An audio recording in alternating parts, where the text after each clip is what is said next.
Henry VIII's quest for a male heir led to the execution of arguably his most notorious of his 6 wives. But Henry VIII is best remembered in history due to his wives, and he hoped that through his children, especially his son Edward VI, that the Tudor dynasty would still be on the throne today, 500 years later. This was of course not the case, and within 100 years of Henry's death, the Stuarts, the Scottish royal family, were also sitting on the English throne. Henry would have hated this due to the fact he barred the Stuarts from ever taking the throne, but his children did all go on to rule England. Edward VI, his son, succeeded him, and Mary I, his eldest daughter, managed to overthrow the wishes of her brother and Lady Jane Grey to become known as Bloody Mary. The irony in Henry's quest for a male heir is that it was the daughter he shared with his executed wife Anne Boleyn, who later went on to become one of the greatest monarchs that Britain had ever had, and Henry himself even made Elizabeth I illegitimate. But after the deaths of each of his children, their burial vaults have all been opened centuries later, and what was found inside of these vaults has been considered remarkable. This is the opening of the coffins of Henry VIII's children. To support our channel, please remember to subscribe.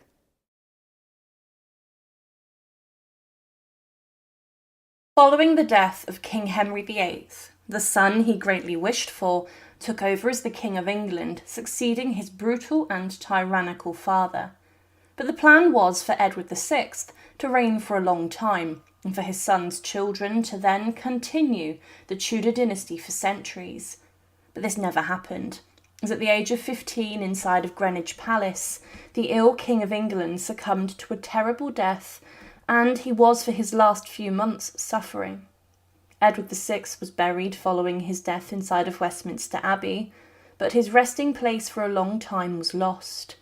However, in the centuries after, his coffin was located and his coffin was even opened, and what those curious people found when they opened the casket was shocking. When Edward VI was just 9, his father, Henry VIII, died and was then crowned king inside of Westminster Abbey. A regency council was established to help him rule, and at the top of this was Edward Seymour, his uncle, the Lord Protector.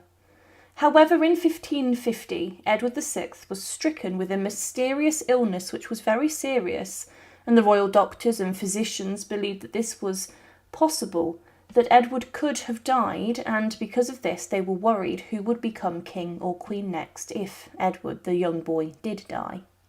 However, Edward VI did recover from this, and this bout of ill health was kept a secret. But in the years following, the boy king did suffer another illness which was deadly. He would before this catch measles and also smallpox, but he did manage to recover again, showing that he was strong and was not always sickly and could demonstrate strength. But the king was at this time a little deaf and also wore glasses. However, in the December of 1552, things took a turn for the worse. Edward VI began to show signs of tuberculosis and measles, and the measles had caused the problems with his immune system. On the 15th of February 1553, it was said that the king was sick with a feverish cold, and Mary, his eldest sister, came to visit him. However, he was during this meeting bedridden, and he was displaying a very violent cough. Some rumours dominated the royal household that he had been poisoned, but to many, the king's health remained a secret. He had a number of different symptoms, which were all very serious, and the best doctors and physicians across England were brought in to treat him. One woman, who it's believed was almost like a faith healer, was let into the king's apartments, and she administered a potion that almost killed the king and caused his limbs to swell up. However, on the 17th of March 1553, things continued to take a turn for the worst. Edward VI, the son of King Henry VIII, was now a thin and weak young boy who was very gaunt, and the doctors recorded that he was approaching his death. In the April of 1553, his health did pick up slightly, as he was spotted walking in a local park, and he was then sent to Greenwich Palace to recover. But it was here where he would die. Edward was seen in the gardens growing weaker, but he was coughing up blood, and some doctors still believed he would recover. But there was a belief that there was a tumour in his lungs causing his high fever, but his stomach was very swollen, and he also broke out in sores and ulcers. On the 17th of May 1553, he met with European ambassadors, and he was very weak during this, but his body continued to swell, as did his head and legs, and he was given tablets to help him sleep. However, then, adaptations were made to the line of succession, and the throne was then to be given to Edward's cousin, Lady Jane Grey. In mid-June he was not eating, and doctors predicted that he had a matter of days left to live. The king's last few days were horrific, as he could only lay on his back and his hair was falling out. On the 1st of July he was spotted by a crowd at a window, but on the 6th of July, 1553, Edward VI, at around 8 in the evening, died in the arms of Sir Henry Sidney. He said his final words, "I am faint. Lord, have mercy upon me, and take my spirit." The doctors then, following his death, opened up his chest, and they found out that the king's lungs were infected, and he had 2 ulcers on them. Edward VI's body was embalmed, and then sealed in a lead coffin for burial, and he was then to be buried inside of Westminster Abbey. Thomas Cranmer, the Archbishop of Canterbury, officiated the service, and the funeral procession was similar to King Henry VIII's. Edward's body was taken by barge to Whitehall, and the night before the funeral he was taken to Westminster Abbey, along with a large procession, and it was a huge event of pageantry. Many people cried and were upset when they saw the king's coffin, and once his body was taken into the abbey, it was surrounded by burning candles. The funeral service was performed, and Edward VI's body was lowered into a white marble vault in front of an altar which had been made by Pietro Torrigiano for his grandfather, Henry VII. There were plans considered for Edward VI's funeral, and there was a debate as to place Edward VI inside of a tomb, close to where his father Henry VIII had been buried in St George's Chapel in Windsor, but the tomb was never finished or worked on. Edward VI's burial vault itself was very small, measuring 2.3 metres long and 75 centimetres wide, and this was close to the entrance of a much larger vault of his grandparents, Henry VII and Elizabeth of York, the founders of the Tudor dynasty. There were later talks, even later on, to bury Edward VI alongside his half-sister Mary I in the same tomb, but as mentioned, nothing would ever be made for the boy king. However, during the English Civil War of the 17th century, the altar marking where Edward VI was buried was destroyed by Puritans in 1643, and it's believed that the burial vault of Edward may have also at this time been disturbed or broken into. This was common at the time for many royal burials, as Puritans and other parliamentarians ransacked tombs and burials of those who were a symbol of the monarchy. But centuries later, in 1868, fragments of the altar were found, and a new one was then built marking where Edward VI was buried. However, the burial vault of Edward VI was then opened, and the Tudor king's coffin was found. It was said in 1868, when the royal vault was opened, that Edward VI's outer coffin, the wooden shell that had been partly cleared away, and it was damaged, meaning that someone had previously been in and had done this to the vault. It could have been the Puritans. However, there had been some damage to Edward's coffin, and also some effort to even possibly break into his tomb. It was also said that the lead coffin of the boy Tudor king had deformed as well as wasted by long corrosion. Because of this, it meant that Edward VI's remains were on display and could be seen through the coffin, and there were no repairs done to give the Tudor king a new coffin. It was said the cerecloth had fallen away and showed that no hair was attached to the skull. This meant that Edward VI's remains had decayed and that his remains were now skeletal, and the cerecloth had not done its job to preserve the remains as best as they could, and this may have been caused by the damage to the coffin. Edward VI's coffin had been damaged by someone, or something such as internal gases building up and exploding inside of the coffin. However, the more probable possibility is that it was broken into and damaged when the Puritans attacked the altar next to his remains. But today there is no tomb for Edward VI, marking his small burial vault, except a small memorial stone that states, "In memory of King Edward VI, buried in this chapel.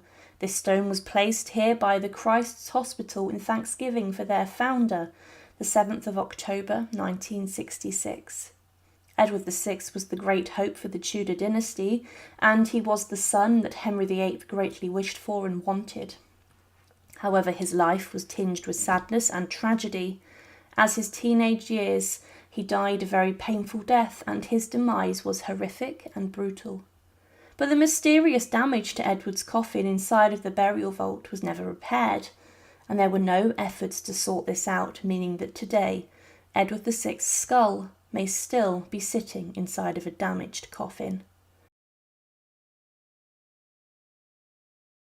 One of the most shocking and notorious queens ever to have ruled over England was the eldest daughter of Henry VIII, who was known as Bloody Mary. She was the queen who burned over 200 people at the stake for their differing religious beliefs, and Mary's short but brief reign was one which was very turbulent. She would reverse the huge religious changes her brother Edward VI and father made, and this led people to be rather confused, and they did not know where they stood. But Mary's reign was not long, and many believed she would never be a ruling queen. However, Mary suffered with a lot of severe health problems in her life, and these eventually contributed to her death. Mary I died at the age of 42 inside of St James's Palace, and Mary was then buried inside of a burial vault in Westminster Abbey, close to where her grandparents, Henry VII and Elizabeth of York, were buried.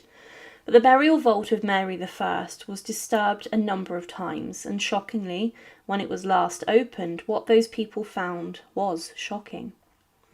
Mary I, despite being the ruthless monarch who burned many people at the stake, was a woman who suffered a great deal with her health and well-being. She was a young woman who had many problems that led to the royal doctors and physicians considering that she would not live very long, and the physicians believed she would die before she would ever become queen or be considered to have been a martyr. She was living in the 16th century, a time where there were huge disease outbreaks plaguing England. Mary suffered with a number of serious swellings in her stomach when she became queen, and she believed she was pregnant, but no child ever came. And today it's considered that she suffered from ovarian or uterine cancer. But in 1558, Mary I made preparations for her death, and she claimed that she wanted Philip II to act as the regent if she ever had a child, but this would not be popular, as Philip was hated. There were never any children ever born to Mary I, and with this she then had to consider who her successor would be, and she turned to her great rival, Elizabeth, her half-sister, who would go on to become Queen Elizabeth I. In 1558, there was a huge amount of influenza and flu, which was causing chaos across England, and it was killing people at the rate of which the Black Death was. The flu lingered on, and it would claim its victims over time. But Mary tried to avoid the disease, but in the summer of 1558, she was suffering with depression and a huge lack of sleep. It was said in August that Mary had dropsy, and she had a fever which was low, and because of this she was considered on death's door. Because of this, Mary moved from Hampton Court Palace to St James's Palace, and she did have a high fever, bouts of dizziness and confusion, and also severe headaches. Mary also went blind, and she did recover a bit. However, with her growing depression and severe fever, she continued to go downhill. In the October of 1558, many of Mary's advisers had to make a decision, and the Privy Council then convinced the Queen to make her will, and they considered their own positions, and many began to schmooze Elizabeth in preparation for Mary's death, and they wanted a role inside of her new government. But in her final days, Mary did name Elizabeth her successor, and she went blind as her servants began to pray for her soul. She had bizarre dreams, and in the morning of the 17th of November 1558, she had a final mass said for her, and at around 4 a.m. she died peacefully. The servants believed she had fallen asleep, but she died, and the doctors confirmed her death. The funeral service was then planned, and it was to take place at Westminster Abbey.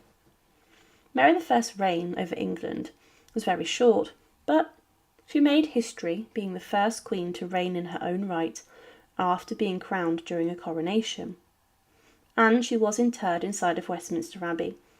Her body was taken to Westminster in a large procession. On top of the coffin was a lifelike effigy of Mary, which was wearing coronation robes, and it had her orb and sceptre on the coffin also. It was Mary's show of royal power and importance even in her death, and despite the fact she was a very unpopular monarch, the funeral procession then made its way into Westminster Abbey. But Mary was then buried inside of the north side of Henry VII's Lady Chapel. There, today, is little that marks the reign or life of Mary I in her death and demise. There's no funeral effigy or tomb. There isn't a grand memorial either, just a small stone that says that Mary I was buried there. But in the 19th century, the tomb of Mary I was broken into and opened. However, one thing to consider is that this was not the first time it was broken into. Elizabeth I, following her death, was initially buried inside of Henry VII and Elizabeth of York's tomb, but James I, her successor, then ordered the exhumation of Elizabeth so that she could be buried in the same vault as Mary. Because of this, Mary's coffin was moved, and actually, in an act of disgrace against the former Catholic Queen, Elizabeth I's coffin was placed directly on top of Mary's to signal that Elizabeth was much more important than Mary. But in 1880, Arthur Stanley, the Dean of Westminster, encountered the burial vault of Mary I, and he wrote an account on what he saw. He found the coffins of Mary and Elizabeth, and he recorded what he saw, and he said, "The excavations, however, had almost laid bare the wall immediately at the eastern end of the monument of Elizabeth, and through a small aperture a view was obtained into a long, narrow vanlet immediately beneath her tomb. It was instantly evident that it enclosed 2 coffins, and 2 only, and it could not be doubted that these contained Elizabeth and her sister Mary, the upper one larger and more distinctly shaped in the form of the body, like that of Mary Queen of Scots, rested on the other. There was no disorder or decay, except that the centering wood had fallen over the head of Elizabeth's coffin, and that the wood case had crumbled away at the sides, and had drawn away part vault of the decaying lid. No coffin plate could be discovered, but fortunately the dim light fell on a fragment of the lid slightly carved. This led to a further search, and the original inscription was discovered. There was a Tudor badge, a full double rose, deeply but simply incised in outline on the middle of the cover, on each side the August initial E.R. and below the memorial date 1603. The coffin lid had been further decorated with narrow modelling panelling, and the coffin case was of inch elm, but the ornamental lid contained the inscription, and panelling was of fine oak, half an inch thick, laid on the inch elm cover. The whole was covered in red silk velvet, of which much remained attached to the wood, and it had covered not only the sides and ends, but also the ornamented oak covers, as though the bare wood had not been thought rich enough without the velvet. The sight of this secluded and narrow tomb, thus compressing in the closest grasp the 2 Tudor sisters, partners of the same throne and grave, sleeping in the hope of resurrection. The solemn majesty of the great queen thus reposing, as can hardly be doubted by her own desire, on her sister's coffin, was the more impressive from the contrast of its quiet calm with the confused and multitudinous decay of the Stuart vault, and of the fullness of its tragic interest with the vacancy of the deserted spaces which had been here hitherto explored in the other parts of the chapel. The vault was then immediately closed. But still today, the death and life of Mary I is not the most celebrated inside of Westminster Abbey, and Elizabeth I's tomb, which sits above Mary's body, is grand and ornate. Mary I was never given her own burial vault, unlike many other kings and queens buried inside of Westminster. Her vault is not filled with the coffins of others, and still today it's believed only her and Elizabeth's coffin lay in the vault. One of the greatest queens to ever reign over England was Elizabeth I, the final Tudor monarch. It was during her decades on the throne that she saw the Elizabethan period, a time of great change where writers such as Shakespeare were thriving, and she managed to also see off some great threats to her throne. Elizabeth I ended the life of one of her greatest opponents, Mary Queen of Scots, by having her executed inside the walls of Fotheringhay Castle. But Elizabeth I also managed to defeat the Spanish Armada, the greatest enemy and army of the time across Europe, but Elizabeth was a queen who was loved by her followers and population, and she was very popular. Following her death in 1603, there was a huge outpouring of grief across England and the nation, and many people could not see what the nation would be like without her reigning over them. However, following her death, she was interred in a burial vault with her grandfather, Henry VII, before she was then dug up and moved to her final resting place. But what is this burial vault like, and why was it broken into? It was in the morning of the 24th of March 1603 that Elizabeth I died. She had suffered in the final months of her life with depression, and she had ruled for a very long time. But she was an elderly woman by the standards of the early 17th century, and she had lived for some time. She had defied many bouts of illness throughout her life, and she had beaten smallpox, a deadly disease that struck many people across England every year. But one issue that Elizabeth's court had with regards to her death was what to do with the throne following her death. She did not have any children. Because of this, the Scottish King James was invited to reign over England and Scotland, and he was the son of Mary Queen of Scots, the very woman that Elizabeth had executed. Elizabeth I in her final days was very depressed, and she often was very vacant and seemed deep in thought. She was contemplating the executions that she had ordered, and this included the execution of Mary, and she believed that this would stop her getting into heaven because she had sanctioned the execution of another anointed queen, who many believed had been sent by God to rule the Scots. But Elizabeth I was almost 70 when she went onto her deathbed, and she was accompanied by her closest friends and servants, and she was then attended on by the Archbishop of Canterbury.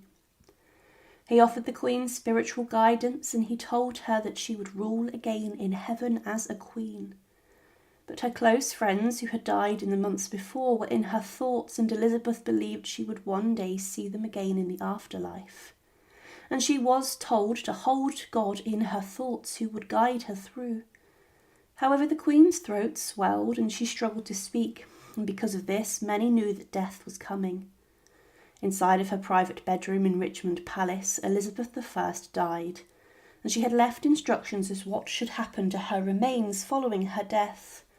She specifically did not want to be disemboweled during the embalming process, but this was not listened to.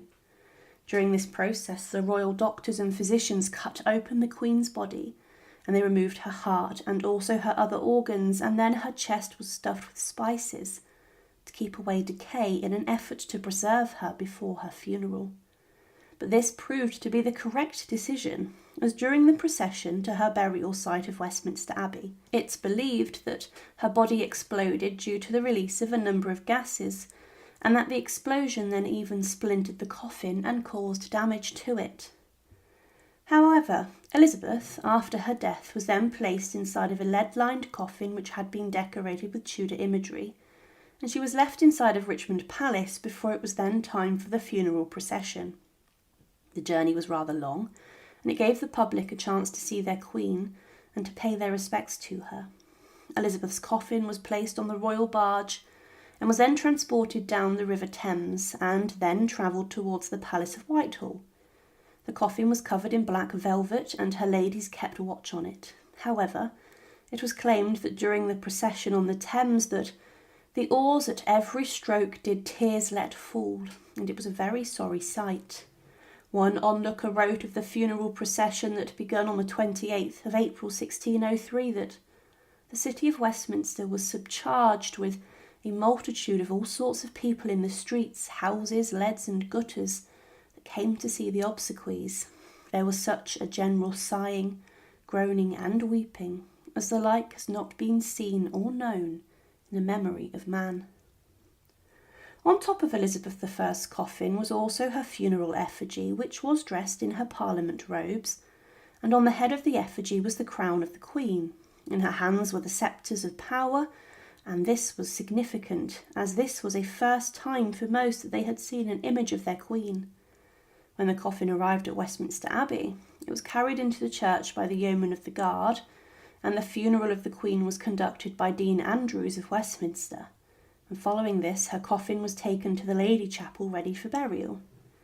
To begin with, the burial vault was actually the same as Henry VII and Elizabeth of York's, and she was buried under the tomb of her grandparents, which was said to have been an honour, and at the heart of the Lady Chapel. But then following this, her body would be moved later on. James I, the Queen's successor, was determined to win over his new population, and one way in which he did this was to honour Elizabeth, as she was so popular. He ordered a large tomb to be built for her, but he also ordered that Elizabeth should be exhumed and then moved to a different vault, the vault being her half-sister's, Mary I's, resting place, and it was then said that Elizabeth's coffin should be placed directly on top of Mary's to express her dominance over her half-sister in her reign.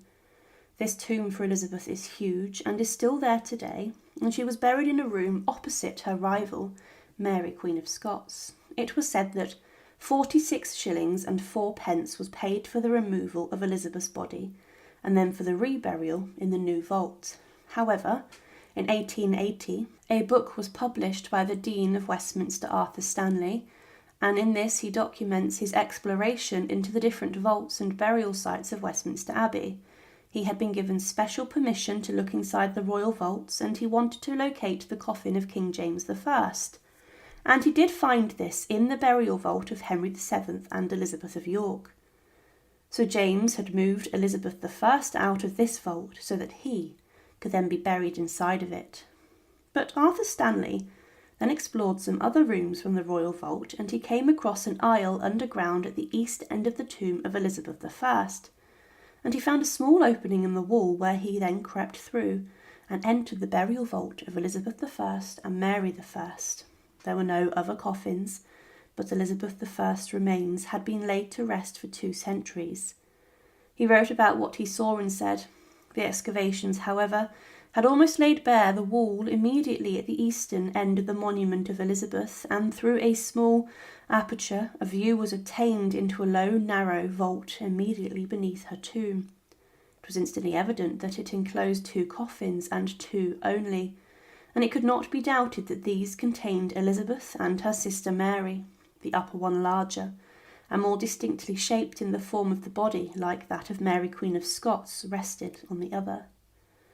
There was no disorder or decay, except that the centering wood had fallen over the head of Elizabeth's coffin, and that the wood case had crumbled away at the sides and had drawn away part vault of the decaying lid. No coffin plate could be discovered, but fortunately the dim light fell on a fragment of the lid slightly carved. This led to a further search, and the original inscription was discovered. There was the Tudor badge, a full double rose, deeply but simply incised in outline on the middle of the cover. On each side the august initials E.R. and below the memorable date 1603. The coffin lid had been further decorated with narrow moulded panelling.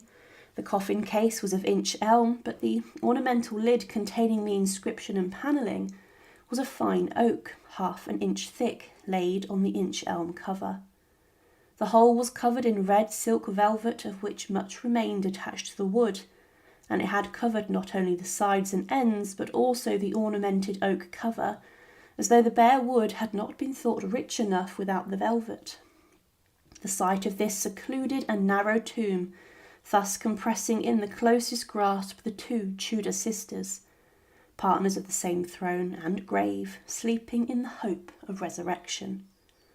The solemn majesty of the great queen thus reposing, as can hardly be doubted by her own desire, on her sister's coffin, was the more impressive form, the contrast of its quiet calm with the confused and multitudinous decay of the Stuart vault, and of the fullness of its tragic interest with the vacancy of the deserted spaces which had been inherited too, explored in the other part of the chapel. The vault was then immediately closed. Not since Arthur Stanley ventured into the burial vault of Elizabeth I has anyone, it's believed, ever been in and documented what they saw.